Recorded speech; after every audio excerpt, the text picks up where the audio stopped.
Ne kadar zaman oldu? Neredeyse 3 ay oldu anneni görmeyeli. Anneni Ah görmedim. canım benim. Peki bir şey Canım söyleyeceğim.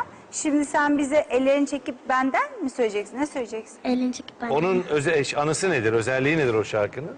Özellikle ben bu şarkıyı şimdi annem çok seviyor. Annemden Öyle de mi? ayrı düştüğüm için söylüyorum. Peki Ah canım. baban da seviyor mu şarkıyı? Evet. Bu bizim Kastamonu'da o şarkı çok meşhurdur. Çok meşhur. Çok meşhurdur, evet. Ellerini çekip Ellerini- ben. Ellerini çekip çekil ben. benden. Böyle yayla şenliklerine, festivallere gidildiği zaman O özlerler, söyle. gideriz, evet. Mutlaka o şarkıyı söylettirirler. Annemiz de onu çok seviyormuş. Evet, aynen. O Buradan zaman- annen Heh, izliyor şimdi seni. Annen şimdi izliyordur seni. Hadi ona Neler bir şeyler söylemek söyle. istersin Ne annene? söylersin? Buradan annemin ellerinden ve gözlerinden öpüyorum. Ona çok yani yanaklarından da öpüyorum. Ona, Kucaklıyorsun, evet, sımsıkı kucaklıyorsun. Ve onu çok seviyorsun. sevgilerimi yolluyorum. Ay kuzum benim. Yolluyorsun. Peki efendim, ellerini çekip benden ve Berna.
baba. Ağlama yavrum.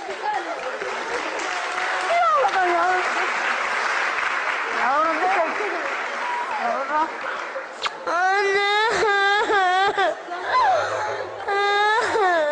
Evet, biz sizi şöyle isterseniz koltuğumuza alalım. Birazcık hasret gidelim anne kız.